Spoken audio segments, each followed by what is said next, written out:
91. Hello, timing ಹೇಳಿ ರಚನಾ. Time ಬೆಳಿಗ್ಗೆ 9:25 ma'am. 9:25 morning ಅಲ್ವಾ? ಮಾರ್ನಿಂಗ್. ಪುಷ್ಯ ನಕ್ಷತ್ರ, ಕರ್ಕಾಟಕ. ಅವೆಲ್ಲ ಗುರುಗಳು ಹೇಳ್ತಾರೆ ನಿಮ್ಗೆ ನಿಮ್ಮ ಮಾಹಿತಿಗಳೆಲ್ಲ. ಎಲ್ಲಿಂದ ಕರೆ ಮಾಡ್ತಿರೋದು ರಚನಾ? ನಾಗರಬಾವಿಯಿಂದ ಮ್ಯಾಮ್. ಮಾತಾಡಿ, ಗುರುಗಳು ಮಾತಾಡ್ತಾರೆ. ನಮಸ್ಕಾರಮ್ಮ. ಹಲೋ, ನಮಸ್ಕಾರ ರಚನಾ ಅವರೇ, ಹೇಳಿ. ಗುರುಜಿ. ನಮಸ್ಕಾರ. ನಂದು ಫ್ಯೂಚರ್ ಹೇಗಿದೆ ಅಂತ ಕೇಳ್ಬೇಕಿತ್ತು ಗುರುಜಿ. ಈಗಲೇ ಸ್ವಲ್ಪ ಕಷ್ಟ ಪಡ್ತಾ ಇದೀರಾ ರಚನಾ ಅವರಲ್ವಾ? ಹೌದು ಸರ್. ಎಜುಕೇಶನ್ ಎಲ್ಲ ಬ್ರೇಕ್ ಆಯ್ತಾ ರಚನಾ ಅವರೇ? ಸರ್, ಎಜುಕೇಶನ್ ಏನ್ ಓದ್ತಾ ಇದ್ದೀರಾ ಈಗ? ಇಲ್ಲ, ನಂದು 1.5 year ಆಯ್ತು ಸರ್. ಈಗ ಮ್ಯಾರೇಜ್ ಆಗಿದೆ. ಮ್ಯಾರೇಜ್ ಆಗಿದೆ. ಎಜುಕೇಶನ್ ಕಂಪ್ಲೀಟ್ ಹೆಂಗಿದೆ ಅಂತ ಕೇಳಿ. ಎಜುಕೇಶನ್ ಕಂಪ್ಲೀಟ್ ಮಾಡ್ಕೊಂಡ್ರಾ ಇಲ್ವಾ? ಆಗಿದೆ ಸರ್, BBM ಆಗಿದೆ. BBM ಆಗಿದೆ. ಸೊ ಈಗ ಮದುವೆ ಮಾಡ್ಕೊಂಡಿದ್ದು love marriage arrange marriage? Arrange marriage. Arrange marriage. Okay. Rachana ಅಂತ ಹೆಸರಾದ್ರೆ ಅವ್ರು ಖಂಡಿತ ರಚನಾ ಅಂತ ಹೆಸರಾದ್ರೆ ಸ್ವಲ್ಪ ಫ್ಯಾಮಿಲಿ ಲೈಫಲ್ಲಿ ಕಷ್ಟ ಪಡ್ತಾರಮ್ಮ. ಸೊ ಇಷ್ಟ ಇಲ್ದಿದ್ರು ಮದುವೆ ಆಗ್ಬಿಡ್ತಾರೆ, ತಂದೆ ತಾಯಿಗೋಸ್ಕರ ತ್ಯಾಗ ಮಾಡ್ಬಿಡ್ತಾರೆ ಅಲ್ವಾ? ಫಸ್ಟ್ ಆಫ್ ಆಲ್ 2ನೇ ತಾರೀಕು ಕೊಟ್ಟಿದ್ದೀರಾ. ಸೊ 2ನೇ ತಾರೀಕು ಸ್ವಲ್ಪ ಸೋಲು ಅಂತ ಹೇಳಿದೆ. ಈಗ ನಾನು ಸೋಲು ಅಂತ ಹೇಳಿದ್ರೆ ಬೇರೆಯವ್ರಿಗೋಸ್ಕರ ನೀವು ಹುಟ್ಟಿರೋದು ಅನ್ಕೊಂಡ್ಬಿಡ್ತೀರಾ ನೀವು. ನಿಮ್ಮ ಕೆಲ್ಸಕ್ಕೋಸ್ಕರ ನೀವು ಇಲ್ಲ, ಬೇರೆಯವ್ರಿಗೋಸ್ಕರ. ಅಂದ್ರೆ ಬೇರೆಯವ್ರು ಅಯ್ಯೋ ಅವ್ರು ಚೆನ್ನಾಗಿರ್ಲಿ, ಅವ್ರು ಕಷ್ಟಪಡೋದು ಬೇಡ ಅಂತ ಹೇಳ್ಕೊಂಡು ಯೋಚನೆ ಮಾಡ್ತಾ ಇರ್ತೀರಲ್ವಾ? ಸೊ ಅದು ಸ್ವಲ್ಪ ಕಡಿಮೆ ಮಾಡ್ಕೊಂಡು ನಿಮ್ಗೋಸ್ಕರ ಯೋಚನೆ ಮಾಡಿ. ಪ್ಲಸ್ ಈ ರಚನಾ ಅಂತ ಇದ್ರೆ ರಚನಾ 18 ಬರುತ್ತೆ, 18 ಅಂದ್ರೆ 9. ಸೊ 2ಕ್ಕೆ 9ಕ್ಕೆ ಆಗಲ್ಲ ಅನ್ನೋ ಕಾರ್ಯಕ್ರಮ ಹೇಳ್ತಾ ಇರ್ತೀನಿ. ಈಗ ಮದುವೆ ಆಗಿ ಎಷ್ಟು ವರ್ಷ ಆಯ್ತಮ್ಮ ನೀವು? 1.5 ವರ್ಷ ಆಯ್ತು. 1.5 ವರ್ಷ ಆಯ್ತು. ಮ್ಯಾರೇಜ್ ಲೈಫ್ ಅಲ್ಲಿ ತುಂಬಾ ಪ್ರಾಬ್ಲಮ್. ಅದೇಮ್ಮ, ಮದುವೆ ಆಗಿ 1.5 ವರ್ಷ ಆಯ್ತು. ರಚನಾ ಅಂತ ಹೇಳಿದ್ರೆ ನಾನು ಹೇಳಿದೆ ಸ್ವಲ್ಪ 18 ಅಂದ್ರೆ ಸ್ವಲ್ಪ ವನವಾಸನೆ ಅಂತ ಹೇಳ್ಬಿಡ್ತೀವಿ. ಸೊ ಈ ರಚನಾ ಹೆಸರು ಯಾವಾಗ ಚೇಂಜ್ ಮಾಡ್ಕೊಂಡ್ರೆ ನೀವು ಖಂಡಿತ ಮೇಲ್ ಬರ್ತೀರಾ. ನಿಮ್ಮ ಈ ಲೈಫಲ್ಲಿ ಏನು ಕಷ್ಟ ಅಂತ ಹೇಳಿದ್ರೆ ನೋಡಿ, 1.5 ವರ್ಷಕ್ಕೆ ನಿಮ್ಮ ಫ್ಯಾಮಿಲಿ ಲೈಫ್ ಕಷ್ಟ ಅಂತ ಹೇಳಿದ್ರೆ ನೋಡಿ ಎಷ್ಟು ಹೆಸರು ಎಷ್ಟು ತೊಂದರೆ ಮಾಡುತ್ತೆ ನಿಮಗೆ. ಸೊ ಅದಕ್ಕೋಸ್ಕರ ರಚನಾ ಹೆಸರನ್ನ ಚೇಂಜ್ ಮಾಡ್ಕೊಳ್ಳಿ, ಅಥವಾ ರಚನಾ ಹೆಸರು ಸೆಕೆಂಡ್ ನೇಮ್ ಮಾಡ್ಕೊಂಡು ಮುಂದೆ ಒಂದು ಹೆಸರು ಮಾಡ್ಕೊಂಡ್ರೆ ಖಂಡಿತ ನೀವು ಲೈಫಲ್ಲಿ ಗೆಲ್ತೀರಾ. ಹೇಳಿ ಮ್ಯಾರೇಜ್ ಡೇಟ್ ಹೇಳಿ. 3/5/2012 ಸರ್. 3/5/2012. ಸೊ ಇದ್ರಲ್ಲಿ ನಿಮ್ಮ ಬಂದು 10:45 to 10:55 ಬೆಳಿಗ್ಗೆ ಸರ್. ಸೊ ಮುಹೂರ್ತ ಮಾಡ್ಕೊಂಡಿದ್ದೀರಲ್ವಾ? ಮುಹೂರ್ತ 10:45 to 10:55. ನೋಡಿ ನಿಮ್ಮ ಡೇಟ್ ಆಫ್ ಮ್ಯಾರೇಜ್ ಕೌಂಟ್ ಮಾಡಿದ್ರೆ 3 and 4 ಬರುತ್ತೆ. ಸ್ಟಾರ್ಟಿಂಗ್ ಸ್ವಲ್ಪ ಚೆನ್ನಾಗಿದ್ರಿ, ಆಮೇಲೆ ಮತ್ತೆ ಸ್ಟಾರ್ಟ್ ಆಯ್ತು ಪ್ರಾಬ್ಲಮ್ಸ್. ಈ ಜೊತೆಗೆ ನಿಮ್ಮ ಯಜಮಾನ್ರನ್ನ 6ನೇ ತಾರೀಕು ಕೊಟ್ಟಿದ್ದಾರಾ? ಅವರು 21 ಸರ್. 21/1/83 ಸರ್. ರೇವತಿ ನಕ್ಷತ್ರ, ಮೀನರಾಶಿ. ಓಕೆ. ನೋಡಿ ನಿಮ್ಮ ಡೇಟ್ ಆಫ್ ಮ್ಯಾರೇಜ್ ಖಂಡಿತ ಅದು ಪ್ರಾಬ್ಲಮ್, ಯಾಕಂದ್ರೆ ಬರ್ತ್ ನಂಬರ್ 3 ಫ್ಯೂಚರ್ ನಂಬರ್ 4 ಇದೆ. ಸೊ ಅದಕ್ಕೋಸ್ಕರ ಮರುಮಾಂಗಲ್ಯ ಧಾರಣೆ ಅಂತ ಹೇಳ್ತೀವಲ್ಲ, ಅದು ಮಾಡ್ಕೊಂಡ್ರೆ ಖಂಡಿತ ಒಳ್ಳೇದಾಗತ್ತೆ. ಸೊ ಈ ಜೊತೆಗೆ ರಚನಾ ಹೆಸರು ನೀವು ಚೇಂಜ್ ರಚನಾ ಅಂತ ಹೆಸರು ಇದೆಯಲ್ಲಮ್ಮ, ಖಂಡಿತ ಚೇಂಜ್ ಮಾಡ್ಕೊಂಡ್ರೆ ನೀವು ಲೈಫಲ್ಲಿ ಚೆನ್ನಾಗಿರೋದು, ಇಲ್ಲ ಕಷ್ಟ ಪಡ್ತೀರಾ. ನೇಮ್ ಚೇಂಜ್ ಮಾಡ್ಕೊಳ್ಳಿ. ನಿಮ್ಮ ಯಜಮಾನ್ರಿಗೂ ನಿಮಗೂ ಇಬ್ರು ಚೆನ್ನಾಗಿರ್ಬೇಕು ಅಂದ್ರೆ ನೇಮ್ ಚೇಂಜ್ ಮಾಡ್ಕೊಂಡ್ರೆ ಖಂಡಿತ ಒಳ್ಳೇದಾಗುತ್ತೆ. ಇಲ್ಲಾಂದ್ರೆ ನೀವು ಅನ್ಕೊಂಡಿಂದ ಸಾಧಿಸೋಕ್ಕಾಗಲ್ಲ, ಅನ್ಕೊಂಡಿಂದ ಅನುಭವಿಸೋಕ್ಕಾಗಲ್ಲ, ಆ ಥರ ಆಗ್ಬಿಡುತ್ತಮ್ಮ. ನೀವು ಏನೇ ಹೆಸರು ಮಾಡಿದ್ರು ಬೇರೆಯವ್ರು ಅನುಭವಿಸ್ಕೋಬೇಕಾಗುತ್ತೆ, ಆ ಥರ ಆಗುತ್ತೆ. ಖಂಡಿತ ರಚನಾ ಹೆಸರು ಚೇಂಜ್ ಮಾಡ್ಕೊಂಡ್ರೆ ಒಳ್ಳೇದು. ಓಕೆ. ಸೊ ರಚನಾ ಕಾರ್ಯಕ್ರಮ ನೋಡ್ತಾ ಇರ್ತೀರಾ. ನಿಮ್ಮ ಹಸ್ಬೆಂಡ್ ಕೂಡ ಸಜೆಸ್ಟ್ ಮಾಡ್ಬೋದು, ನೀವು ನಿಮ್ಮ ಇಬ್ಬರ ಒಂದು ಸಾಂಸಾರಿಕ ಜೀವನ ಚೆನ್ನಾಗಿರ್ಬೇಕು ಅಂತಂದ್ರೆ ಇಬ್ಬರ ಹೆಸರನ್ನ ಬದಲಾವಣೆ ಅಗತ್ಯ ಅಂತ ಕೂಡ ಹೇಳ್ತಾ ಇದ್ದಾರೆ. ನಮ್ಮ ಕಾರ್ಯಕ್ರಮದಲ್ಲಿ ನೀವು ನೋಡ್ತಾ ಇರ್ಬೋದು, ಎಲ್ಲರೂ ತಮ್ಮ ಹೆಸರುಗಳನ್ನ ಬದಲಾವಣೆ ಮಾಡ್ಕೋಬೇಕಾ ಅಂತಿಲ್ಲ, ಖಂಡಿತವಾಗ್ಲೂ ಇಲ್ಲ. ಸಂಖ್ಯಾಶಾಸ್ತ್ರದ ಪ್ರಕಾರ ಅವರ ಹೆಸರಿನಲ್ಲಿ ಸ್ಟ್ರೆಂತ್ ಅನ್ನೋದು ಇದ್ರೆ ಅದನ್ನ ಬಲವಂತವಾಗಿ ಮಾಡೋದು ಬೇಡವೇ ಬೇಡ ಅಂತ ಹೇಳ್ಬಿಡ್ತಾರೆ. ಯಾರ ಹೆಸರಿನಲ್ಲಿ ಸ್ಟ್ರೆಂತ್ ಇರೋದಿಲ್ಲ, ಅವ್ರಿಗೆ ಏನು ಸಮಸ್ಯೆಗಳು, ಸಾಂಸಾರಿಕ ಸಮಸ್ಯೆ ಇರ್ಬೋದು ಅಥವಾ ಬಿಸ್ನೆಸ್ ಅಲ್ಲಿ ಸಮಸ್ಯೆ, ಸೊ ಅಂಥವ್ರಿಗೆ ಕ್ಯಾಲ್ಕುಲೇಷನ್ಸ್ ಮಾಡಿ ನಿಮ್ಮ ಹೆಸರಿನ ಬದಲಾವಣೆ ಬೇಕು, ಅಗತ್ಯ ಅಂತ ಕೂಡ ಹೇಳ್ತಾರೆ. ಸೊ ಅಂಥವ್ರು ನೇರವಾಗಿ ಯಾವ ಹೆಸರನ್ನ ನಾವು ಇಟ್ಕೋಬೇಕು ಗೊತ್ತಾಗ್ತಿಲ್ವಲ್ಲ ಗುರುಗಳೇ ನಮಗೆ ಅಂತ ನಿಮ್ಮ ಪ್ರಶ್ನೆ ಇದ್ದಲ್ಲಿ ಖಂಡಿತವಾಗ್ಲೂ ನೇರವಾಗಿ ನೀವು ಗುರುಗಳನ್ನ ಭೇಟಿ ಮಾಡ್ಬೋದು. ಸೊ ಗುರುಗಳೇ, ಈಗ ಒಂದು ಸೆಗ್ಮೆಂಟ್ ನೋಡುವಂಥ ಒಂದು ಸಮಯ ಬಂದಿದೆ. ಸೊ ಈಗ ನಮ್ಮ ಕ್ಲೈಂಟ್ಸ್ ಸಾಕಷ್ಟು ಜನ ಪ್ರತಿ ದಿನವೂ ನಾವು ಅವ್ರನ್ನ ಭೇಟಿ ಮಾಡ್ತಾ ಇರ್ತೀವಿ. ಪ್ರತಿ ಕ್ಲೈಂಟ್ಸ್ ಹೇಳೋ ಒಂದು ಮಾತು ಅಂತಂದ್ರೆ, ಈ ಕಾರ್ಯಕ್ರಮದ ಮುಖಾಂತರ ನಾವು ನಮ್ಮ ಸಮಸ್ಯೆ ಪರಿಹಾರಗಳನ್ನ ಬೇರೊಬ್ಬರಿಗೂ ಕೂಡ ತಿಳಿಸ್ಬೇಕು. ಅವರು ಕೂಡ ಈ ಒಂದು ಕಾರ್ಯಕ್ರಮವನ್ನ ನೋಡಿ ಅವರ ಸಮಸ್ಯೆಗಳಿಗೆ ಒಂದು ಒಳ್ಳೆಯ ರೀತಿಯಲ್ಲಿ ಏನದು ಪರಿಹಾರವನ್ನ ಕಂಡ್ಕೋಬೇಕು ಅನ್ನೋದನ್ನ ಹೇಳ್ತಾರೆ ಖಂಡಿತವಾಗ್ಲು. ಸೊ ಈಗ ಕ್ಲೈಂಟ್ಸ್ ವಿಡಿಯೋ ಸೆಗ್ಮೆಂಟ್ ನ ನೋಡಿ. ನಮಸ್ಕಾರ. ನಮಸ್ಕಾರ. ನಿಮ್ಮ ಹೆಸರು? ನನ್ನ ಹೆಸರು ಪವಿತ್ರ ಅಂತ. ಸೊ ನಮ್ಮ ಬ್ಯಾಂಗ್ಳೂರ್ ನೋಡ್ತಾ ಇರ್ತೀರಾ? ಹೌದು, ನೋಡ್ತಾ ಇರ್ತೀವಿ. ಸೊ ಅಕ್ಷಯ ಸಂಖ್ಯಾಫಲ ಕಾರ್ಯಕ್ರಮ ಹೇಗೆ ಅನ್ಸುತ್ತೆ ನಿಮಗೆ? ಹೀಗೆ ಸಂಖ್ಯಾಫಲ ನೋಡಿಕೊಂಡು ನನ್ನ ಮಗಳಿಗೆ ತುಂಬ ಪ್ರಾಬ್ಲಮ್ ಇತ್ತು, ತುಂಬ ಗಲಾಟೆ ಮಾಡ್ತಾಯಿದ್ಲು, ಹಠ ಮಾಡ್ತಾಯಿದ್ಲು, ಎಜುಕೇಷನ್ ಬಗ್ಗೆನೂ ಸ್ವಲ್ಪ ಟೆನ್ಷನ್ ಕೊಡ್ತಾ ಇದ್ಲು. ಇನ್ನು ಅವಳ ಬಗ್ಗೆನೇ ದೊಡ್ಡ ಟೆನ್ಷನ್ ಆಗಿತ್ತು. ಇದು ಚಾನಲ್ ನೋಡಿಬಿಟ್ಟು ಒಂದು ಸರಿ ಹೀಗೆ ನಮ್ಮ ಯಜಮಾನ್ರ ಹತ್ರ ಹೇಳಿದೆ, ಇದು ನೋಡಿಬಿಟ್ಟು ನನ್ನ ಮಗಳಿಗೆ ನೋಡೋಣ, ಒಂದು ಸರಿ ಕರ್ಕೊಂಡು ಹೋಗೋಣ ಇವ್ರ ಹತ್ರವ ಅಂತ ಹೇಳಿದೆ. ಅವಾಗ ನಮ್ಮ ಯಜಮಾನ್ರು ಹೇಳಿದ್ರು, ಸರಿ ಬಿಡು ನಿನ್ನಿಷ್ಟ, ಒಂದಿನ ಕರ್ಕೊಂಡು ಹೋಗೋಣ ಅಂತ ಹೇಳಿದ್ರು. ಆಮೇಲೆ ಈಗೇ ಒಂದಿನ ಹೋದ್ವಿ, ನೋಡೋಣ ನಮ್ಮ ಫ್ರೆಂಡ್ ಹತ್ರ ಅಡ್ರೆಸ್ ಕೇಳ್ಕೊಂಡು ಹೋದ್ವಿ. ಅವ್ರ ಹತ್ರ ಹೋಗ್ಬೇಕಿದ್ರೆ ಹಿಂಗೆ ಏನೋ ಅವರು ಮನೆಯಲ್ಲೇ ಇದ್ದರು, ಹೋದಾಗ ಸಿಕ್ಕಿದ್ರು ನಮಗೆ. ಹಂಗೆ ನೋಡಿದ್ಮೇಲೆ ಹೇಳಿದ್ರು ನನ್ನ ಮಗಳ ಬಗ್ಗೆ ಈ ಥರ ಹೆಸರು ಚೇಂಜ್ ಮಾಡಬೇಕು. ಮಗಳ ಮುಂಚೆ ಹೆಸರು ಏನಿತ್ತು? ನನ್ನ ಮಗಳ ಹೆಸರು ಮುಂಚೆ ಸೃಷ್ಟಿ ಅಂತ ಇತ್ತು. ಅದ್ರ ಮೇಲೆ ಏನೋ ತುಂಬ ಹಠ ಮಾಡ್ತಾ ಇದ್ದಾಳೆ, ಎಜುಕೇಷನ್ ಬಗ್ಗೆ ತುಂಬ ಟಾರ್ಚರ್ ಕೊಡ್ತಾ ಇದ್ದಾಳೆ, ಏನೋ ಅವಳದೇ ಒಂದು ದೊಡ್ಡ ಟೆನ್ಷನ್ ಆಗಿಬಿಟ್ಟಿತ್ತು ನಮಗೆ. ಆ್ಯಕ್ಚುಲಿ ಆಮೇಲೆ ಹೋದ್ವಿ, ಅವರು ಈ ಥರ ಹೇಳಿದ್ರಲ್ವ ಅಂತ ನಮ್ಮ ಯಜಮಾನ್ರನ್ನ ಕರ್ಕೊಂಡು ಹೋದ್ವಿ ನಾವಿಬ್ರು. ಆಮೇಲೆ ಅವ್ರು ಹೇಳಿದ್ರು ಹಿಂಗೆ ಏನೋ ಅವಳ ಹೆಸರು ಅಲ್ಲಿ ಅವಳಿಗೇನೋ ಸ್ವಲ್ಪ ಹೆಲ್ತ್ ಪ್ರಾಬ್ಲಮ್ ಆಗುತ್ತೆ, ನೋ ಅಂತ ಹೇಳಿರ್ತಾರೆ ನಿಮಗೆ. ಹೇಳಿದ್ರು ಹೆಸರು ಬಗ್ಗೆ ಸ್ವಲ್ಪ ಅವಳಿಗೆ ಹೆಲ್ತ್ ಪ್ರಾಬ್ಲಮ್ ಆಗುತ್ತೆ, ಹೆಸರು ಚೇಂಜ್ ಮಾಡಿಸ್ಬಿಡಿ ಅಂತ ಆಮೇಲೆ ಗೊತ್ತಾಗುತ್ತೆ ನಿಮಗೆ ಅಂತ ಹೇಳಿದ್ರು ಅವರು. ಆಮೇಲೆ ಸರಿ ಅಂತ ಅಂದ್ಕೊಂಡು ಹೆಸರು ಚೇಂಜ್ ಸರಿ ನೀವೇ ಒಂದು ಹೆಸರು ಇಟ್ಕೊಟ್ಬಿಡಿ ಅಂತ ಹೇಳಿದ್ವಿ. ಅವಳಿಗೆ ಅನ್ವಿತಾ ವಿ ಗೌಡ ಅಂತ ಚೇಂಜ್ ಮಾಡಿಬಿಟ್ಟು ಕೊಟ್ಟರು. ಆಮೇಲೆ ಸರಿ ಅದು ನೋಡೋಣ ಹೀಗೆ ಕರ್ಕೊಂಡೋಗಿ ನೋಡಿ ಅದೇ ಒಂದು 3 months ಗೊತ್ತಾಗುತ್ತೆ ಅಂತ. ಆ್ಯಕ್ಚುಲಿ ಅವಳು ಮಾಡ್ಕೊಂಡು ಬಂದಮೇಲೆ ಚೇಂಜಸ್ ಆದಳು, ಬರ್ತಾ ಬರ್ತಾ ಚೇಂಜಸ್ ಆಗ್ತಾ ಬಂದಳು. ಆಮೇಲೆ ನಮ್ಗೆ ಒಂದು ಸ್ವಲ್ಪ ಖುಷಿ ಆಯಿತು, ಏನೋ ಈ ನಡುವೆ ಈ ಥರ ಇದು ಮಾಡ್ತಾ ಇದ್ದಾಳಲ್ಲ, ತುಂಬಾ ಇದು ಮಾಡ್ತಾ ಇದ್ಲು, ಓದೋದ್ರಲ್ಲಾಗಲಿ ಏನರಲ್ಲಾದರೂ ತುಂಬಾ ಹಠ ಮಾಡ್ತಾ ಇದ್ಲು. ಆಮೇಲೆ ಬರ್ತಾ ಬರ್ತಾ ಚೇಂಜಸ್ ಆಗ್ತಾ ಹೋದ್ಲು. ಆಮೇಲೆ ಇವಾಗ ಸ್ವಲ್ಪ ಪರವಾಗಿಲ್ಲ. ಹೆಸರನ್ನ ಬದಲಾವಣೆ ಜೊತೆ ಗುರುಗಳು ಇನ್ನೇನು ಮಾಡಕ್ಕೆ ಹೇಳಿದ್ರು ನಿಮಗೆ? ಅದೇ ಪೂಜೆ ಮಾಡ್ಲಿಕ್ಕೆ ಹೇಳಿದರು ನಮಗೆ. ಒಂದು 108 ದಿನ ಪೂಜೆ ಮಾಡಿ ಅಂತ ಹೇಳಿದ್ರು ಅವರು. ಏನು ಫೋಟೋಸ್ ಕೊಟ್ಬಿಟ್ಟು ಪೂಜೆ ಮಾಡಿ ಗೊತ್ತಾಗುತ್ತೆ ನಿಮಗೆ, ಚೇಂಜಸ್ ಆಗೋದು ಗೊತ್ತಾಗುತ್ತೆ ಅಂತ ಹೇಳಿದರು. ಅದೇ ಥರ ಮಾಡಿದ್ವಿ ನಾವು ಬಂದಮೇಲೆ ಮನೆಗೆ 8 ದಿನ ಮಾಡಿದ್ರೆ ಪೂಜೆ ಮಾಡಿದ್ಮೇಲೆ 100% ಚೇಂಜ್ ಆದ್ಲು. ನಿಮ್ಮ ಮಗಳಿಗೆ ಇನ್ನೇನಾದರೂ ಸಿಂಬಲ್ ಅಂತ ಕೊಟ್ಟಿದ್ದಾರೆ, ಲಕ್ಕಿ ಡೇಟ್ ಅಂತ, ಮಗು ಇಂಥ ದಿನಾನೇ ಏನಾದರೂ ಮಾಡಬೇಕು ಅಂತ ಏನಾದರೂ ಕೊಟ್ಟಿದ್ದಾರೆ ನಿಮಗೆ? ಅವಳಿಗೆ ಅದೇ 2 numbers ಕೊಟ್ಟಿದ್ದಾರೆ ಅವಳಿಗೆ. ಅದರಲ್ಲಿ ಪರವಾಗಿಲ್ಲ, ಅವಳಿಗೆ 2 numbers ದಿನ ಹೇಳಬೇಕು ಅಂದರೆ ಅವಳಿಗೆ ಪರವಾಗಿಲ್ಲ ಆ ದಿನ. ಅವಳಿಗೆ ಮಗುಗೆ ಆ ದಿನ ಏನು ಮಾಡಿದ್ರು ಒಳ್ಳೇದಾಗತ್ತೆ ಅಂತ ಆಗುತ್ತೆ. ಸೊ ನಿಮ್ಗೆ ಏನಾದರೂ ತೋರಿಸ್ಕೊಳಕ್ ಹೋದ್ರಾ ನೀವು? ನಮಗೂ ಹೇಳಿದ್ರು ನಿಮ್ಮ ಹೆಸರು ಚೇಂಜ್ ಮಾಡಿಸಿ ಅಂತ ಹೇಳಿದ್ರು. ಆ್ಯಕ್ಚುಲಿ ನಮಗೆ ಮಕ್ಕಳ ಬಗ್ಗೆ ಮಾತ್ರ ಕೇಳಲಿಕ್ಕೆ ಹೋಗಿದ್ದು, ನಮ್ಮ ಯಜಮಾನ್ರ ಬಗ್ಗೆ ಹೇಳಿದರು. ಅವ್ರ ಬಗ್ಗೆ ಪರವಾಗಿಲ್ಲ, ನಾವು ಚೆನ್ನಾಗೇ ಇದ್ದೀವಿ, ಇಷ್ಟು ದಿನ ನಾವು ಚೆನ್ನಾಗೇ ಇದ್ದೀವಿ, ಏನು ತೊಂದರೆ ಇಲ್ಲ ನಮಗೆ ದೇವ್ರ ದಯಿಂದ. ಆಮೇಲೆ ನಿಮ್ಮ ಹೆಸರು ಚೇಂಜ್ ಮಾಡಿ ಇನ್ನೂ ಚೆನ್ನಾಗಿರ್ತೀರಿ ಅಂತ ಹೇಳಿದರು. ಇನ್ನೂ ಹೆಸರು ಚೇಂಜ್ ಮಾಡಿಲ್ಲ, ನನಗೆ ಇವಾಗ ಅನಿಸ್ತಾ ಇದೆ ಹೆಸರು ಚೇಂಜ್ ಮಾಡಬೇಕು ಅಂತ. ಅದೇ ಹೇಳ್ತಾ ಇದ್ದೀನಿ ನಮ್ಮ ಯಜಮಾನ್ರ ಹತ್ರ.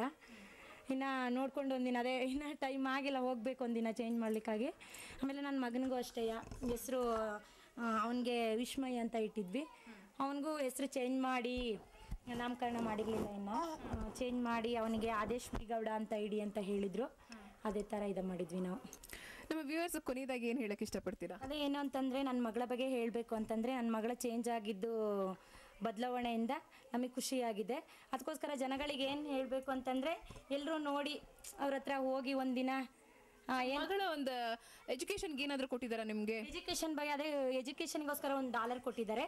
ಆ $1 ಹಾಕಿದ ಮೇಲೆ ಅವಳ ಬಗ್ಗೆ ಅದೇ ಫುಲ್ ಬದಲಾವಣೆ ಆದ್ಲು ಅವಳು. ಅದ್ರ ಬಗ್ಗೆ ಹೇಳ್ಬೇಕಂದ್ರೆ ನಮ್ಗೆ ಖುಷಿ ಆಗುತ್ತೆ.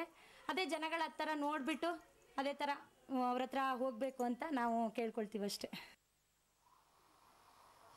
ಸೊ ನೋಡಿದ್ರಲ್ಲ ಫ್ರೆಂಡ್ಸ್, ಕ್ಲೈಂಟ್ಸ್ ವಿಡಿಯೋ ಸೆಗ್ಮೆಂಟ್ನ ನೋಡಿದ್ವಿ. ಇದರಲ್ಲಿ ಒಂದು ನಮಗೆ ಗೊತ್ತಾಗೋದು ಏನಪ್ಪಾ ಅಂತಂದ್ರೆ, ಎಲ್ಲರ ಸಂಸಾರದಲ್ಲಿ ಚಿಕ್ಕದೋ ದೊಡ್ಡದೋ ಯಾವುದೋ ಒಂದು ಸಮಸ್ಯೆ ಅಂತೂ ಇದ್ದೇ ಇರುತ್ತೆ.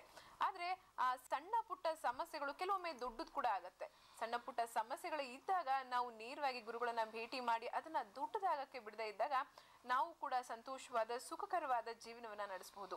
ಸೊ ಈಗ ಪವಿತ್ರ ಅವ್ರನ್ನ ಮಾತಾಡಿದ್ವಿ. ಪವಿತ್ರ ಅವ್ರದ್ದೊಂದು ಪ್ರಾಬ್ಲಮ್ ಅಂತಂದ್ರೆ, ಒಳ್ಳೆ ಜೀವನವನ್ನ ನಡೆಸ್ತಾ ಇದ್ದಾರೆ, ಒಳ್ಳೆ ಹ್ಯಾಪಿ ಫ್ಯಾಮಿಲಿ ಅಂತ ಹೇಳ್ಬೋದು. ಆದ್ರೆ ಮಕ್ಕಳಿಗೆ ಮುಂದೆ ಮಗು ಸ್ವಲ್ಪ ಡಲ್ ಇತ್ತು ಓದೋದ್ರಲ್ಲಿ ಅಂತ ಹೇಳಿದ್ರು. ಸೊ ಮಗಳ ಹೆಸರನ್ನ ಬದಲಾವಣೆ ಮಾಡ್ಕೊಂಡ್ರು. ಸೃಷ್ಟಿ ಇಂತ ಮುಂಚೆ ಇತ್ತು, ತದನಂತರ ಗುರುಗಳು ಕೊಟ್ಟ ಹೆಸರನ್ನ ಬದಲಾವಣೆ ಮಾಡ್ಕೊಂಡ್ರು. ಈಗ ಹುಟ್ಟಿರೋ ಮಗುಗೂ ಕೂಡ ಹೆಸರನ್ನ ಬದಲಾವಣೆ ಮಾಡ್ಕೊಂಡಿದ್ದಾರೆ. ಯಾಕಂತಂದ್ರೆ ಆರೋಗ್ಯದ ಸಮಸ್ಯೆ ಆಗ್ಬಾರ್ದು ಮಗುಗೆ.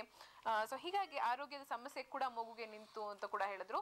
ಖಂಡಿತವಾಗ್ಲು ಸೊ ನೀವೆಲ್ಲರೂ ನೋಡಿದೀರಾ ಅಂತ ಅನ್ಕೊಳ್ತೀನಿ. ಕರೆ ಸಿದ್ಧವಾಗಿದೆ. ಹಲೋ, ನಮಸ್ತೆ, ಹೇಳಿ, ಯಾರು ಮಾತಾಡ್ತಿರೋದಮ್ಮ? ಜೆಸಿ ನಗರ್ ಅಲ್ವಾ? ಹಾ, ಯಾರ ಬಗ್ಗೆ ತಿಳ್ಕೊಬೇಕು? ನಮ್ಮ ಮಗನ ಬಗ್ಗೆ ತಿಳ್ಕೊಬೇಕಾಗಿತ್ತು. ನಿಮ್ ಮಗನ ಹೆಸರು ಡೀಟೇಲ್ಸ್ ಕೊಡಿ. ಮಗನ ಹೆಸರು ಆದಿತ್ಯ ಅಂತ. 22 ಓಕೆ 5 96. ಹಾ, ಸಮಯ ಸಮಯ ಬೆಳಗ್ಗೆ 8 ಗಂಟೆಗೆ. ಬೆಳಗ್ಗೆ 8 ಗಂಟೆ. ಹಾ, ಓಕೆ. ಮಗನ ಬಗ್ಗೆ ಏನಿದೆ ಸಮಸ್ಯೆ? ಒಂದು ಬಗ್ಗೆ ಕೇಳ್ಬೇಕಾಗಿತ್ತು. ಎಜುಕೇಶನ್ ಬಗ್ಗೆ. ಹಾ. ಸೊ ನಿಮ್ಮ ಕಾರ್ಯಕ್ರಮ ನೋಡ್ತಾ ಇರ್ತೀರಾ? ಹೌದು ಮೇಡಮ್, ನೋಡ್ತಾ ಇರ್ತೀನಿ. ಹೇಗ ಅನ್ಸುತ್ತೆ ನಿಮ್ಗೆ? ಚೆನ್ನಾಗಿದೆ ಅನ್ಸುತ್ತೆ. ಬಟ್ ನನ್ನ ಮಗಳ ಬಗ್ಗೆ ಅವ್ರ ಹತ್ರ ನಾನು ಒಂದ್ಸಲಿ ಮೀಟ್ ಮಾಡಿದ್ದೆ ಅವ್ರನ್ನ, ಸರ್ನ. ಓಕೆ. ಹಾ, ಮೀಟ್ ಮಾಡಿದ್ರಿ? ಮೀಟ್ ಮಾಡಿದ್ದೆ, ಬಟ್ ಈಗ ಮಗನ್ ಬಗ್ಗೆ ಕೇಳಕ್ಕೆ ಅಂದ್ಬಿಟ್ಟು ಸೊ ಯಾವ ವಿಷಯಕ್ಕೆ ನೀವು ಗುರುಗಳನ್ನ ಭೇಟಿ ಮಾಡಿದ್ರಿ? ಅದು ನಮ್ಮ ಮಗಳ ವಿಷಯಕ್ಕೆ ಅಂತ ಫೋನ್ ಮಾಡಿದ್ದೆ ನಾನು, ಮಾತಾಡಿದ್ವಿ. ಹೌದಾ? ಈಗ ಮಗಳ ವಿಷಯಕ್ಕೆ ನೀವೇನ್ ಪರಿಹಾರ ತಗೊಂಡಿದ್ರಿ, ಎಲ್ಲ ಸರಿ ಇದೆಯಾ? ಅಲ್ಲ, ಈಗ 1 ವಾರ ಆಯ್ತು ಅಷ್ಟೇನೆ ನಾನು ಭೇಟಿ ಮಾಡಿ ಅವ್ರನ್ನ. ಹೋದ್ ಸಂಡೇನಲ್ಲಿ ಮೀಟ್ ಮಾಡ್ಬಿಟ್ಟು ಬಂದಿದ್ದು. ಓಕೆ ಓಕೆ ಓಕೆ ಓಕೆ, ಮಾತಾಡಿ, ಗುರುಗಳು ಮಾತಾಡ್ತಾರೆ. ನಮಸ್ಕಾರ ಗುರುಜಿ. ನಮಸ್ಕಾರಮ್ಮ ಸುಮಿತ್ರಾ. ಭಾನುವಾರ ದಿವಸ ಬಂದಿದ್ದೆ ನೋಡಿ, ನಿಧಿ ಅಂತ ಹೇಳ್ಬಿಟ್ಟು. ಓಹೋ, ನಿಧಿ ಅವರು. ನಿಧಿ ಮಾಡ್ಬಿಟ್ಟಿದ್ರ ಅಂತ ಹೇಳಿದೆ ನಾನು. ಹೌದೌದು, ಈಗ ಇವತ್ತಿಂದ ಹೆಸರನ್ನ ಇದನ್ನ ಚೇಂಜ್ ಮಾಡಿ ಬರ್ತಾ ಇದೀನಿ ಬೆಳಗ್ಗೆ. ಖಂಡಿತಮ್ಮ, ಖಂಡಿತ. ನಿಮ್ ಮಗಳು ಬಹಳ ಟ್ಯಾಲೆಂಟೆಡ್ ಇದ್ದಾರೆ. ನಾನು ಹೇಳಿದೆ ನಿಧಿ ಹೆಸರು, ಯಾಕಂದ್ರೆ ನಾವು ನಿಧಿ, ಬಂಗಾರ, ಚಿನ್ನ ಅಂತ ಹೇಳ್ಬಿಟ್ರೆ ಆ ಮಕ್ಳು ಇರೋ ಟ್ಯಾಲೆಂಟ್ ನ ಕಡಿಮೆ ಆಗ್ತಾ ಹೋಗುತ್ತೆ ಅಲ್ವಾ? ನಾನು ಎಕ್ಸ್ಪ್ಲೇನ್ ಮಾಡಿದ್ದೀನಿ ನಿಮ್ಗೆ ಭೇಟಿ ಮಾಡಿದಾಗ. ಮಗಳ ಬಗ್ಗೆ ಅದೇ ಆಗಿದೆ, ಅದಕ್ಕೆ ಈಗ ಮಗನ್ ಬಗ್ಗೆ ಕೇಳೋಣ ಅಂತ ಫೋನ್ ಮಾಡಿದ್ದೆ. ಈಗ ಆದಿತ್ಯ ಅಂತ ಹೆಸರಿಟ್ಟಿದ್ದೀರಾ? ಆದಿತ್ಯ ಅಂದ್ರೆ 17 ಬಂದ್ಬಿಡೋದು, ಸ್ವಲ್ಪ ಏರುಪೇರು ಜಾಸ್ತಿನೇ. 22ನೇ ತಾರೀಕು ಕೊಟ್ಟಿದ್ರೆ ಬಹಳ ಟ್ಯಾಲೆಂಟೆಡ್ ಪರ್ಸನ್, ಒಳ್ಳೆ ಮಾತು ಜಾಸ್ತಿನೇ ಆಡ್ತಾರೆ. ಸೊ ಸಾಧನೆ ಮಾಡ್ಬೇಕು, ಟೆಕ್ನಿಕಲ್ ಸ್ವಲ್ಪ ಇಂಟ್ರೆಸ್ಟ್ ಜಾಸ್ತಿ ಇರುತ್ತೆ ಈ ಆದಿತ್ಯ ಅವ್ರಿಗೆ. ಸೊ ಈ ಆದಿತ್ಯ ಅಂತ ಹೆಸರಿಟ್ಕೊಂಡ್ಬಿಟ್ರೆ ನಮ್ಮಲ್ಲಿ ಏನ್ ಪವರ್ ಇದೆಯೋ ಆ ಪವರ್ ನ ಕಡಿಮೆ ಮಾಡ್ಕೊಂಡು ಹೋಗುತ್ತೆ. ಅಂದ್ರೆ ನೀವು ಆದಿತ್ಯ ಅಂತ ಕರೀತೀರಾ, ಆದಿತ್ಯ ಕರೀತೀರಾ? ಆದಿತ್ಯ ಅಂತಾನೆ ಕರೀತೀವಿ. ಆದಿತ್ಯ ಕರೆದ್ರೆ ಆದಿತ್ಯ ಅಂತ ಇಟ್ಟಿದೀವಿ, ಅಂದ್ರೆ ಅಂಜು ಅಂತ ಕರಿತೀವಿ ಅವನನ್ನ. ಏನ್ ಕರಿತೀರಮ್ಮ? ಅಂಜು ಅಂತ ಕರಿತೀವಿ. ಅಂಜು ಅಂತ ಕರಿತೀರಾ? ನೋಡಿ, ಅಂಜು ಅಂತ ಕರೆದ್ರೆ ಅಂಜುನು 13 ಬರುತ್ತೆ, 4. ಸೊ 2 ತೊಂದರೆ ಆಗತ್ತೆ ಆ ಮಗುಗೆ. ಹೆಚ್ಚು ಇವರಿಗೆ ಕೋಲ್ಡ್ ಎಫೆಕ್ಟ್ ಜಾಸ್ತಿ, ಸ್ಕಿನ್ ಅಲರ್ಜಿ ಖಂಡಿತ ಬಂದ್ಬಿಟ್ಟಿರುತ್ತೆ. ಸೊ ಈ ಕೋಲ್ಡ್ ಎಫೆಕ್ಟ್, ಈ ಸ್ಕಿನ್ ಅಲರ್ಜಿ ಹೋಗ್ಬೇಕಂದ್ರೆ ಈ ಅಂಜುನು ಕರಿಬಾರ್ದು, ಇವಾಗ ಆದಿತ್ಯನು ಕರಿಬಾರ್ದು. ಯಾಕಂದ್ರೆ ಆದಿತ್ಯ ಅಂದ್ರೆ 17 ಆಗ್ಬಿಟ್ಟು ಚಿಕ್ಕ ವಯಸ್ಸಿನಿಂದ ಕೆಳಗಡೆ ಬಿದ್ದು ಏಟ್ ಮಾಡ್ಬಿಡ್ತಾರೆ. ಸ್ವಲ್ಪ ಮೇಜರ್ ಏಟ್ಗಳು ಮಾಡ್ಬಿಡ್ತಾರೆ ಈ ಮಕ್ಕಳು. ಸೊ ಯಾಕಂದ್ರೆ ನೀವು ತಂದೆ ತಾಯಿ ನಮ್ಮ ಮಕ್ಕಳನ್ನ ನಾವು ಸ್ವಲ್ಪ ತರಲೆ ಅಂತ ಹೇಳ್ಬಿಡ್ತೀವಿ, ಯಾಕಂದ್ರೆ ಅಷ್ಟು ತೀಟೆ ಮಾಡ್ತಾರೆ ಇವರು ಅಲ್ವೇನಮ್ಮ? ಸ್ವಲ್ಪ ತೀಟೆ ಮಾಡೋದು ಜಾಸ್ತಿ ಆಗ್ಬಿಡುತ್ತೆ. ಸ್ಟಾರ್ಟಿಂಗ್ ತುಂಬಾ ಚೆನ್ನಾಗಿ ಓದ್ಕೊಂಡ್ ಬರ್ತಾ ಇರ್ತಾನೆ, ಬರ್ತಾ ಸ್ವಲ್ಪ ಡಲ್ ಆಗೋ ಚಾನ್ಸಸ್ ಮ್ಯಾಕ್ಸಿಮಮ್ ಇರುತ್ತೆ ಈ ಆದಿತ್ಯ ಹೆಸರಲ್ಲೇ. ಸೊ ಅದಕ್ಕೋಸ್ಕರ ಆದಿತ್ಯ ಹೆಸರು ಬೇಡಮ್ಮ, ಆದಿತ್ಯ ಹೆಸರು ಚೇಂಜ್ ಮಾಡಿ, ಖಂಡಿತ ಒಳ್ಳೇದಾಗತ್ತೆ. ಜೊತೆಗೆ ಇವ್ರಿಗೆ ಏನ್ ಮಾಡ್ಬೇಕು ಅಂತ ಹೇಳ್ಕೊಳ್ತೀನಿ, 4ನೇ ತಾರೀಕು 22ನೇ ತಾರೀಕು ಕೊಟ್ಟರಿಂದ ನಾಗದೇವತೆನ ಹೆಚ್ಚು ಪೂಜೆ ಮಾಡ್ಬೇಕು. ಹಾಗೆ ಗಣೇಶ ಪ್ರಾಣಿಮುಖ ದೇವರನ್ನ ಹೆಚ್ಚು ಪೂಜೆ ಮಾಡ್ಕೊಂಡ್ ಬಂದ್ರೆ ಖಂಡಿತ ಒಳ್ಳೇದಾಗತ್ತೆ. ಸೊ ಹೆಸರೇ ಈ ಹುಡುಗರಿಗೆ ಸ್ವಲ್ಪ ಪ್ರಾಬ್ಲಮ್ ಇದೆ, ಹೆಸರು ಚೇಂಜ್ ಮಾಡ್ಕೊಳ್ಳಿ, ಒಳ್ಳೇದಾಗತ್ತಮ್ಮ. ಗುರುಗಳ 27ನೇ ತಾರೀಕು ಬಗ್ಗೆ ತಿಳಿಸ್ತಾ ಇದ್ರು. 27ನೇ ತಾರೀಕು ಅಂದ್ರೆ ನೋಡಿಮ್ಮ, ಇವರು ನಾನು ಎಷ್ಟು ಕೋಪ ಅಂತ ಹೇಳಿದ್ನಲ್ಲ ನೋಡಿ, ಅಕಸ್ಮಾತ್ ಇವ್ರು ಹೇಳಿದ ಮಾತಿಗೆಲ್ಲ ಎಸ್ ಅಂತ ಹೇಳ್ತಾರಲ್ಲ, ಅವ್ರಿಗೆ ಏನ್ ಬೇಕೋ ಮಾಡ್ತಾರೆ, ಜೀವ ಕೊಡೋ ಅಂತಾರ ಆಗ್ಬಿಡ್ತಾರೆ. ಅಕಸ್ಮಾತ್ ನಾನು ಹೇಳಿದೆ, ತಂದೆ ಆಗ್ಬೋದು, ಚಿಕ್ಕಪ್ಪ ಆಗ್ಬೋದು, ಅತ್ತೆ ಆಗ್ಬೋದು, ಯಾರಾದ್ರೂ ಇವ್ರು ಹೇಳಿದ ಮಾತಿಗೆ ಅಲ್ಲ ನೀನ್ ಮಾಡೋದು ಸರಿಯಲ್ಲ ಅಂದ್ಬಿಟ್ರೆ ರಿವರ್ಸ್ ಆಗ್ಬಿಡ್ತಾರೆ. ಯಾರಿಗೂ ನೋಡಲ್ಲ, ತಂದೆಗೂ ನೋಡಲ್ಲ, ಅವರು ತಾಯಿಗೂ ನೋಡಲ್ಲ, ರಿವರ್ಸ್ ಆಗ್ಬಿಡ್ತಾರೆ. ಆಮೇಲೆ ಇವ್ರು ಯಾವ ಮೂಮೆಂಟ್ ಅಲ್ಲಿ ಏನ್ ಮಾಡ್ತಾರೆ ಯಾರಿಗೂ ಗೊತ್ತಾಗಲ್ಲಮ್ಮ. ತುಂಬಾ ಸೀಕ್ರೆಟ್, ತುಂಬಾ ಕಾನ್ಫಿಡೆನ್ಷಿಯಲ್ ಮಾಡ್ತಾರೆ. ಏನ್ ವಿಷಯ ಮಾಡ್ತಾ ಇದಾರೆ ಅಂತ ಅದು ಕೆಟ್ಟದಾಗ್ಬೋದು, ಒಳ್ಳೇದಾಗ್ಬೋದು. ನೆಕ್ಸ್ಟ್ ಮೂಮೆಂಟ್ ಏನ್ ಮಾಡ್ತಾರೆ ಅರ್ಥ ಮಾಡ್ಕೊಳಕ್ಕಾಗಲ್ಲ. ಈಗ ಈ 27ನೇ ತಾರೀಕು ಕೊಟ್ಟರು ಹುಡುಗಿ ಆದ್ರೆ, ಆ ಹುಡುಗಿ ಅಕಸ್ಮಾತ್ ಲವ್ ಕೇಸಲ್ಲಿ ಸಿಕ್ಕಾಕೊಂಡ್ಬಿಟ್ಟಿದ್ರೆ ಮನೆಯಿಂದ ಯಾವಾಗ ಹೋಗ್ತಾಳೆ ಗೊತ್ತಾಗಲ್ಲ, ತಂದೆ ತಾಯಿಗೆ ಜೊತೆಗೆ ಇರ್ತಾರೆ, 5 ನಿಮಿಷ ಮಿಸ್ ಆಗ್ಬಿಟ್ಟಿರ್ತಾರೆ. ಸೊ ಇಷ್ಟು ಕಾನ್ಫಿಡೆನ್ಸ್ ಅಲ್ಲಿ ಮಾಡ್ತಾರೆ ಅವರು. ಸೊ ಅದಕ್ಕೆ ಈ 27ನೇ ತಾರೀಕು ಕೊಟ್ಟರೆ ಮಕ್ಕಳ ಸ್ವಲ್ಪ ಚಿಕ್ಕ ವಯಸ್ಸಿಂದ ಸ್ವಲ್ಪ ಫಾಲೋ ಅಪ್ ಮಾಡಬೇಕು. ಫಾಲೋ ಅಪ್ ಮಾಡಿ ಏನ್ ಗೈಡೆನ್ಸ್ ಕೊಡ್ತಾ ಇದ್ರೆ ಖಂಡಿತ ಒಳ್ಳೇದಾಗತ್ತೆ. ಮತ್ತೆ ಇವರು ಕೆಲಸದ ವಿಷಯದಲ್ಲೇ ಚಿಕ್ಕ ವಯಸ್ಸಿಂದ ದೊಡ್ಡ ವಯಸ್ಸವ್ರಿಗೆ, ಅಂದ್ರೆ ಚಿಕ್ಕ ವಯಸ್ಸಿಂದನೂ ಯಂಗ್ ಏಜ್ ಇಂದ ಓಲ್ಡ್ ಏಜ್ ಅವ್ರಿಗೆ ಕಷ್ಟಪಡ್ತಾ ಇರ್ತಾರೆ, ಕೆಲಸನೂ ಒಳ್ಳೆ ಕೆಲಸ ಮಾಡ್ಕೊಂತ. ಅದಕ್ಕೆ ಇವ್ರಿಗೆ ಏನು ಹೋಲಿಸ್ಬಿಡ್ತೀವಿ ಅಂದ್ರೆ ಜೇನ್ನೊಣಕ್ಕೆ ಹೋಲಿಸ್ಬಿಡ್ತೀವಿ. ಜೇನ್ನೊಣ ನೋಡಿ ಎಲ್ಲೋ ಇರುತ್ತೆ, ಹನಿ ತಗೊಂಬಂದು ಕಟ್ತಾ ಇರುತ್ತೆ. ಸೊ ಅದು ಕಟ್ಟಿದ ತಕ್ಷಣ ನಾನು ಹೇಳಿದ್ರೆ 27ನೇ ತಾರೀಕು ಎಲ್ಲ ಕಟ್ಟಿರುತ್ತೆ, ಬಟ್ ಬಿಚ್ಕೊಂಡು ಹೋಗೋದು ಯಾರಮ್ಮ? ಬೇರೆ ಬರ್ತಾನೆ. ಆ ಜೇನು ಯಾರು ತಿಂತಾರೆ? ನಮ್ಮಂತರ ಯಾರು ತಿಂತಾರೆ, ಯಾರೋ ಬಿಡಿಸ್ತಾರೆ, ನಾವು ತಿಂದ್ಬಿಡ್ತೀವಿ. ಸೊ ಇದು ಆಗತ್ತೆ ಹೆಚ್ಚಿನ ಅಂಶ 27ನೇ ತಾರೀಕವ್ರಿಗೆ. ಅದಕ್ಕೋಸ್ಕರ 27ನೇ ತಾರೀಕವರು ತುಂಬಾ ಹಾರ್ಡ್ ವರ್ಕರ್ಸ್ ಇರ್ತಾರೆ, ಬಟ್ ಅನುಭವಿಸೋ ಯೋಗ ಅವ್ರು ಬರಲ್ಲ. ಸೊ ಹಾಗೆ ಈ ಸ್ವಲ್ಪ ಕಣ್ಣೀರು ಹತ್ಬಿಡ್ತಾರೆ ಅಂತ ಹೇಳಿದೆ, ಅಪ್ಸೆಟ್ ಆಗ್ತಾರೆ ಅಂತ ಹೇಳಿದೆ. ಸೊ ಒಬ್ಬರ ಮಾತು ಕೇಳ್ಬಿಟ್ಟು ಪ್ರಾಬ್ಲಮ್ ಆಗತ್ತೆ ಅಂತ ಹೇಳಿದೆ. ಸೊ ಇದು ನಾನು ಹೇಳಿದೆ, ಒಂದು ಸ್ವಲ್ಪ ಎಕ್ಸಾಂಪಲ್ ಹೇಳ್ತೀನಿ ಅಂತ. ನಮ್ಮ ಪೊಲಿಟಿಷಿಯನ್ ಬಗ್ಗೆನೇ ಹೇಳೋಣ. ನಮ್ಮ ಮಾಜಿ ಮುಖ್ಯಮಂತ್ರಿಯವರು ಯಡಿಯೂರಪ್ಪ ಅವರು 27ನೇ ತಾರೀಕು ಕೊಟ್ಟಿದ್ದು ನೋಡಿ. ಅವ್ರು ಎಷ್ಟು ಒಳ್ಳೆ ಮನಸ್ಸು, ಎಲ್ಲ ಕಡೆ ತಗೊಂಡ್ರು, ಬಟ್ ಹೇಳಿದ ಮಾತು ಕೇಳ್ಬಿಟ್ಟು ಸ್ವಲ್ಪ ಅಪ್ಸೆಟ್ ಆದ್ರು. ಸೊ ಅವ್ರಿಗೆ ನೋಡಿ ಏನಾದ್ರೂ ಸ್ವಲ್ಪ ಅಪ್ಸೆಟ್ ಆಗ್ಬಿಟ್ಟರೆ ಗೊಳೋತ ಕಣ್ಣು ನೀರು ಬಂದ್ಬಿಡುತ್ತೆ. ಅದು ಹೇಗೆ ಕಂಟ್ರೋಲ್ ಪಾಪ ಅವ್ರು ಮಾಡೋಕ್ಕಾಗಲ್ಲ. ಬಟ್ ಒಳ್ಳೆ ಮನಸ್ಸಿದ್ರೂ ಅವ್ರಿಗೆ, ಒಳ್ಳೆ ಧೈರ್ಯವಂತರಾದ್ರೂ ಆ ಮೂಮೆಂಟಲ್ಲೇ ತುಂಬಾ ವೀಕ್ ಆಗ್ಬಿಡ್ತಾರೆ. ಸೊ ಖಂಡಿತ 27ನೇ ತಾರೀಕು ಕೊಟ್ಟರು ಯಾರು ವೀಕ್ ಆಗ್ಬೇಕು, ಯಾಕಂದ್ರೆ ಧೈರ್ಯ ಸಾಹಸ ಎರಡೂ ಇದೆ ಅವರಲ್ಲೇ. ಸೊ ಧೈರ್ಯ ಸಾಹಸ ಲಕ್ಷ್ಮಿ ಅಂತ ಹೇಳ್ತಾರೆ. ಸೊ ಹಾಗಿರ್ಬೇಕಾದ್ರೆ ಸಾಹಸ ಏನಾದ್ರೂ ಮಾಡ್ತಾರೆ. ಸೊ ಅದಕ್ಕೆ ನಾವು ಸ್ವಲ್ಪ ಇವ್ರಿಗೆ ಇಂಡಸ್ಟ್ರೀಸ್ ಸ್ವಲ್ಪ ಜಾಸ್ತಿ ಹೋದ್ರೆ ಸಕ್ಸಸ್ ಆಗ್ತಾರೆ ಅಂತ ಹೇಳಿದೆ. ಸೊ ಇವರಿಗೆ ಸ್ವಲ್ಪ ಹೆಲ್ತ್ ವಿಷಯ ಹೇಳ್ಬೇಕಂದ್ರೆ ಸೋರ್ ಐಸ್ ಬರುತ್ತೆ, ಕಣ್ಣಿಂದು ಪ್ರಾಬ್ಲಮ್ ಬರುತ್ತೆ, ಹಾಗೆ ಸ್ಟೊಮಕ್ ಹೊಟ್ಟೆ ಪ್ರಾಬ್ಲಮ್ ಬರುತ್ತೆ, ಮೆಂಟಲ್ ಟೆನ್ಷನ್ಸ್ ಬರುತ್ತೆ, ಮೈಗ್ರೇಷನ್ ಹೆಡ್ಏಕ್ ಬರುತ್ತೆ. ಸೊ ಇದೆಲ್ಲ ಸ್ವಲ್ಪ ಹೆಚ್ಚಿರೋದ್ರಿಂದ ಸ್ವಲ್ಪ ಹೆಲ್ತ್ ಬಗ್ಗೆ ನೋಡ್ಕೊಬೇಕು. ಸೊ ಲಕ್ಕಿ ಟಿಪ್ಸ್ ಸ್ವಲ್ಪ ಹೇಳ್ಬಿಡೋಣ ಅವರಿಗೆ. ಸೊ ಲಕ್ಕಿ ಡೇಟ್ಸ್ ಅಂತ ಹೇಳಿದ್ರೆ 1, 5, 6, 9 ಈ ಡೇಟ್ನಲ್ಲೇ ಯಾವುದೇ ಒಳ್ಳೆ ಕೆಲಸ ಮಾಡೋದು ಖಂಡಿತ ಹೋಗುತ್ತೆ. ಬಟ್ 9 ಅಂತ ಹೇಳಿದಾಗ ನಾವು 9, 18, 27 ಅಂತ ಹೇಳ್ತೀವಿ.